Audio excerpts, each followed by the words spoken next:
स्वागत है आपका बी न्यूज नेशन में। मैं हूं आबिद हुसैन शेख। एनआरसी जात के आधार पर नहीं डीएनए के आधार पर हो। दस्तगीर मुल्ला। जिंदगी में एनआरसी और सीएए पर विरोध प्रदर्शन। देश भर में एनआरसी और सीएए के खिलाफ प्रदर्शन चल रहे हैं। इसी के चलते जिंदगी के ईदगाह मैदान में अलग अलग प्रगति पर संगठनों के द्वारा विरोध प्रदर्शन किया गया। शहर के टीपू सुल्तान चौक से ईदगाह मैदान तक शांतिपूर्वक मार्च करके एनआरसी और सीएए का विरोध किया गया। इस मौके पर बात करते हुए बीएसपी के राज्य जनरल सेक्रेटरी डॉक्टर दस्तगीर मुल्ला ने बात करते हुए कहा कि अगर एनआरसी बिल को पास ही करना है तो जात के आधार पर नहीं बल्कि डीएनए के आधार पर पास करना होगा। इस मौके पर कई मजहबी, सियासी और राजनीतिक नेताओं के अलावा अलग अलग संघ संस्थाओं के मुखंड और भारी संख्या में लोग रहे मौजूद। होता है पूरी रियायत भाषा के जरिए से कपड़ा मिले, भाषा के जरिए से घर मिले। आज क्या हो रहा है एनआरसी की तरफ से? खाना क्या गया, करोड़ों रुपया खर्चा करके आसाम के अंदर 9 लाख लोग निकले, जिसमें 14 लाख हिंदू और 5 लाख मुसलमान। और साथ ही साथ ये बताया गया इससे फायदा क्या है? क्या कुछ हुआ नहीं? एनआरसी से कुछ फायदा हो रहा है? अरे भाई, आज हमारे हिंदुस्तान में है, खाने के लिए अनाज नहीं है, नौकरी करने के लिए कहीं भी ऑफर नहीं है। ऐसे बेहतरीन ऑफर्स के ताल्लुक से मोदी और अमित आज वो हर एक के मुंह से गाली खा रहे हैं। काम ही उन्होंने ऐसा किया है। मुसलमान तो मुसलमान, आज पूरे देश में जितने भी एजुकेशन हो रहे हैं, एहतजाज हो रहे हैं, आप टीवी ऑन करके देखें, मोबाइल ऑन करके देखें, मुसलमान तो मुसलमान, मुसलमान से बढ़कर हिंदू लोग उसके मुखाबिल आ गए हैं और आकर झारखंड उनके हाथ से ले रहे हैं। ನಮಗೆ ಒಂದೇ ಒಂದು ಮಾದರಿ ನಮ್ಮ ಮುಂದೆ ಇರೋದು ಅಸ್ಸಾಂ. ಅಸ್ಸಾಮಲ್ಲಿ ಏನಾಯ್ತು ಅಂದ್ರೆ, ಅಸ್ಸಾಮಲ್ಲಿ ಬಹಳಷ್ಟು ಜನ ಪಾಕಿಸ್ತಾನದಿಂದ ಬಂದಿದ್ದಾರೆ ಅಥವಾ ಬೇರೆ ಬೇರೆ ದೇಶಗಳಿಂದ ಬಂದಿದ್ದಾರೆ ಅಂದ್ಬಿಟ್ಟು ಅಲ್ಲಿ ಎನ್ಆರ್ಸಿಯನ್ನ ತಂದ್ರು. ಅವರ ಕ್ಯಾಲ್ಕುಲೇಷನ್ ಅಸ್ಸಾಮಲ್ಲಿ ಸರ್ವೆ ಮಾಡ್ಲಿಕ್ಕೆ ಹಚ್ಚಿದ್ರು, ಡಾಕ್ಯುಮೆಂಟ್ ಚೆಕ್ ಮಾಡ್ಲಿಕ್ಕೆ.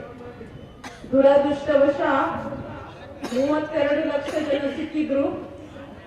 ಅದರಲ್ಲಿ ಪುನಃ ಸರ್ವೆ ಮಾಡ್ಲಿಕ್ಕೆ ಹಚ್ಚಿದಾಗ 17 ಲಕ್ಷ ಜನ ಸಿಕ್ಕಿದ್ರು. 2 ಲಕ್ಷ ಮಾತ್ರ ಮುಸ್ಲಿಂ ಬಾಂಧವರು. 17 ಲಕ್ಷ ಜನ ಬಹಳಷ್ಟು ಬೇಸರದ ವಿಷಯ.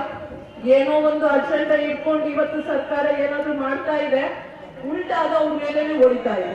ಈ ದೇಶವನ್ನು ಕಟ್ಟಿ ಬೆಳೆಸಿದಂತ ಮೂಲ ನಿವಾಸಿಗಳು ಈ ಭಾರತ ದೇಶದ ವಾರಸುದಾರರು ಎಂಬ ಮಾತನ್ನು ಇಲ್ಲಿ ನೆನಪಿಗೆ ಬರ್ತಾ ಇದೆ. ಅದೇ ತರನಾಗಿ ಈ ಸೇರಿದ ಸಭೆಯನ್ನು ನೋಡಿದಾಗ ಇಷ್ಟೊಂದು ನಿಮ್ಮಲ್ಲಿ ಉತ್ಸಾಹ, ಒಂದು ಹೋರಾಟದ ಕಿಚ್ಚನ್ನು ನೋಡಿದಾಗ ಅದರ ಟಿಪ್ಪು ಸುಲ್ತಾನ್ ಅವರ ಮಾತನ್ನು ಕೂಡ ನೆನಪಿಗೆ ಬರುತ್ತೆ ನನಗೆ. ಗುಲಾಮನಾಗಿ ನಾಯಿಯಂತೆ 100 ವರ್ಷ ಬಾಳುವುದಕ್ಕಿಂತ, ಗುಲಾಮನಾಗಿ ನಾಯಿಯಂತೆ 100 ವರ್ಷ ಬಾಳುವುದಕ್ಕಿಂತ ಹುಲಿಯಾಗಿ ರಾಜನಿಂದ ಒಂದೇ ದಿನ ಬಾಳ ಎಂದು ಹೇಳಿದಂತ ಸಂತ ಮಹಾಂತ ಕನ್ನಡದ ಕಂದ, ಬ್ರಿಟಿಷರ ಗಂಡ ಹಜರತ್ ಟಿಪ್ಪು ಸುಲ್ತಾನ್ ಅವರು ಕೂಡ ಈ ಸಂದರ್ಭದಲ್ಲಿ ನೆನಪಿರುತ್ತಾರೆ. ಡಾಕ್ಟರ್ ಬಾಬಾ ಸಾಹೇಬ್ ಅಂಬೇಡ್ಕರ್ ಮತ್ತು ಹಜರತ್ ಟಿಪ್ಪು ಸುಲ್ತಾನ್ ಅವರು ಈ ಭಾರತ ದೇಶದ ಎರಡು ಕಣ್ಣಿದ್ದಂಗೆ ಅವರು ನೆನೆಸ್ಕೊಳ್ಳೋದು ಬಹಳ ಅವಶ್ಯಕತೆ ಇದೆ. ಇವತ್ತು ಈ ಕೇಂದ್ರ ಜನ ವಿರೋಧಿ ಸರ್ಕಾರ ಏನಿದೆಯಲ್ಲ, ಎನ್ಆರ್ಸಿ ಮತ್ತು ಸಿಎ ಏನು ಜಾರಿಗೆ ತಂದಿದೆ, ಇದ್ರ ಬಗ್ಗೆ ನಾವು ತಿಳ್ಕೋಬೇಕಾಗಿದೆ. ಎನ್ಆರ್ಸಿ ಅಂದ್ರೆ ಏನು, ಸಿಎಎ ಅಂದ್ರೆ ಏನು? ಎನ್ಆರ್ಸಿ ಅಪ್ಪ ಅಂತಂದ್ರೆ national registration certificate. National registration certificate ಅಪ್ಪ ಅಂತಂದ್ರೆ ನೀವು ಈ ಭಾರತ ದೇಶದ ಪೌರರು, ಈ ಭಾರತ ದೇಶದ ನಾಗರಿಕರಂತ ಪ್ರತಿಯೊಬ್ಬರು, ಯಾವುದೇ ಜಾತಿ, ಮತ, ಪಂಥ, ಭೇದ, ಧರ್ಮ ಯಾವುದೂ ಸಂಬಂಧ ಇಲ್ಲ. ನೀವೆಲ್ಲರೂ ಕೂಡ ಈ ಭಾರತ ದೇಶದಲ್ಲಿ ವಾಸಿಸಿರುವಂತಹ 130 ಕೋಟಿ ಜನ ಪ್ರಜೆಗಳು, ನಾಗರಿಕರು, ಪ್ರತಿಯೊಬ್ಬರೂ ಕೂಡ ನೀವು ಸಾಬೀತು ಮಾಡಿ ತೋರಿಸಬೇಕು ಈ ಭಾರತ ದೇಶದ ನಾಗರಿಕರು ನೀವು ಅನ್ನೋದು. इधर मतलब हमारा पूरा करेक्ट है, इसी डॉक्यूमेंट्स आने की जरूरत नहीं, किसके डॉक्यूमेंट्स नहीं उनको बोलो, यहाँ डॉक्यूमेंट्स नहीं देख सकती, डॉक्यूमेंट्स नहीं देखते हो ना। मैं अगर मेरे बाप को पैदा हूं बोले तो मेरे बाप मेरे दादा को कैसा पैदा हुआ वो प्रूफ कर क्यों दिखाओ को निकाल बोल रहे उन्हें। ಇಲ್ಲಿ ಎನ್ಆರ್ಸಿ ಅನ್ನೋದು ಏನು, ಇದು ಎನ್ಆರ್ಸಿ ಆಕ್ಟ್ ಇದೆಯಲ್ಲ ತೋರಿಸೋದೇನು, ನಾವು ಸೆಕೆಂಡ್ ಸಿಟಿಜನ್ಶಿಪ್ ಅಂದ್ರೆ ಎರಡನೇ ಮುಸ್ಲಿಮರನ್ನು ಹೊರತುಪಡಿಸಿ ಅವರು ಇಲ್ಲಿ ಶರಣಾರ್ಥಿಗಳಿಗೆ ಅವರನ್ನು ಯಾವುದೇ ಡಾಕ್ಯುಮೆಂಟ್ಸ್ ತೋರಿಸದೆ, ಯಾವುದೇ ಪೇಪರ್ಸ್ ಅನ್ನು ತೋರಿಸದೆ ಅವರು ಶರಣಾರ್ಥಿಗಳಿದ್ರೆ ಅವರನ್ನು ಭಾರತೀಯ ನಾಗರಿಕರಂತೇಳಿ ನಾವು ಇಲ್ಲಿ ಪರಿಗಣನೆ ಮಾಡ್ತೀವಿ ಅಂತೇಳಿ CAA ಹೇಳುತ್ತೆ। सलाम के औलाद है और आदम अलैहिस्सलाम श्रीलंका में पैदा हुए। श्रीलंका अखंड भारत का हिस्सा है, तो आदम अलैहिस्सलाम हिंदुस्तान के हुए, हम आदम अलैहिस्सलाम के औलाद हैं। आइए, आदम अलैहिस्सलाम का देश है, ये देश हमारे बाप दादाओं का देश है। आदम अलैहिस्सलाम के औलाद के अंदर पूरे इंसान आ गए। अगर मोदी शाह अपने आप को इंसान समझते हैं तो वो भी आदम अलैहिस्सलाम के औलाद। और हमें ये डराने की कोशिश कर रहे हैं कि तुमको देश से बाहर निकालेंगे, मेरी झूठी भी है, देश के बाहर जाने वाला नहीं है। और 2 दिन पहले एक हिंदू कुटुंब को गुजरात राजकोट के अंदर पाकिस्तान के कुटुंब को लाकर तुमने 2 दिन पहले सिटीजनशिप दी है कि भाई हम ये करेंगे, कुछ नहीं लागू होने देंगे, वो नहीं करेंगे, ये नहीं करेंगे, हम नहीं मानेंगे। जब तक आप कानून को वापस नहीं लोगे तब तक हम नहीं मानेंगे। अभी आज ही की खबर, थोड़ी देर पहले की खबर मैं बता रहा हूँ, जिस सनाउल्लाह फौजी को डिटेंशन कैंप भेजा गया था उसको रिहा किया गया। अभी की खबर मैं बता रहा हूँ, ये एक धोखा दिया जा रहा है। हम ये नहीं चाहते कि भाई उसको रिहा करो, सबको रिहा करो।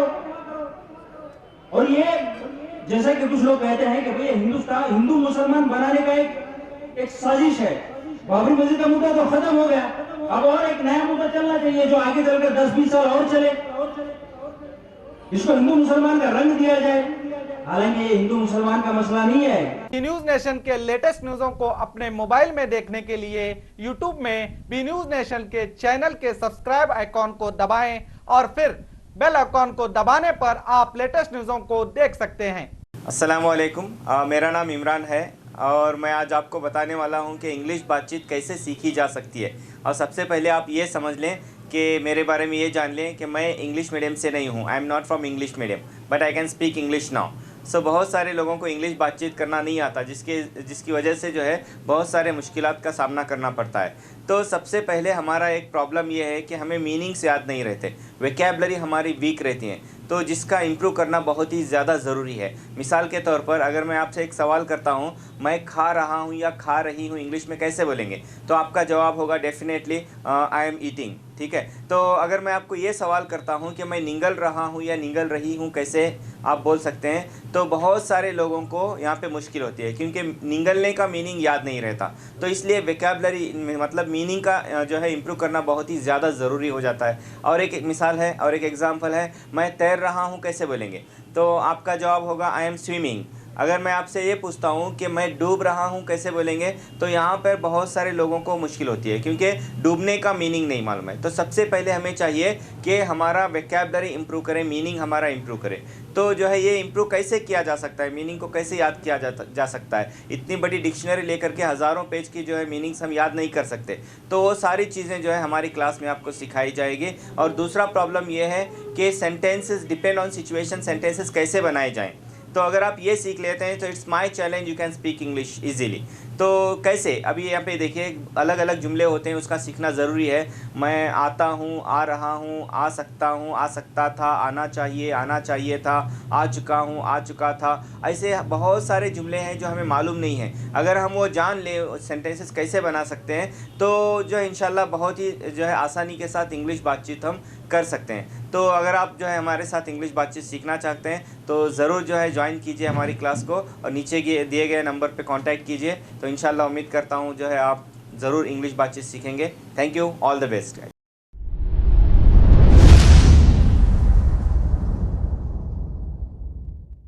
ಪ್ರತಿ ವರ್ಷದಂತೆ ಈ ವರ್ಷವೂ ಸಹ ಸರ್ವಧರ್ಮ ಸಾಮೂಹಿಕ ವಿವಾಹ ನಡೆಯಲಿದೆ.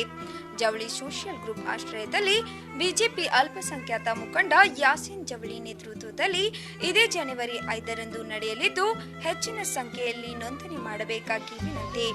ನೋಂದಣಿಗಾಗಿ ಸಂಪರ್ಕಿಸಿ ಇಬ್ರಾಹಿಂ ಜವಳಿ 9036393957, ಅಸ್ಲಂ ಸೈಯದ್ ಅಮೀನ್ 8970333944.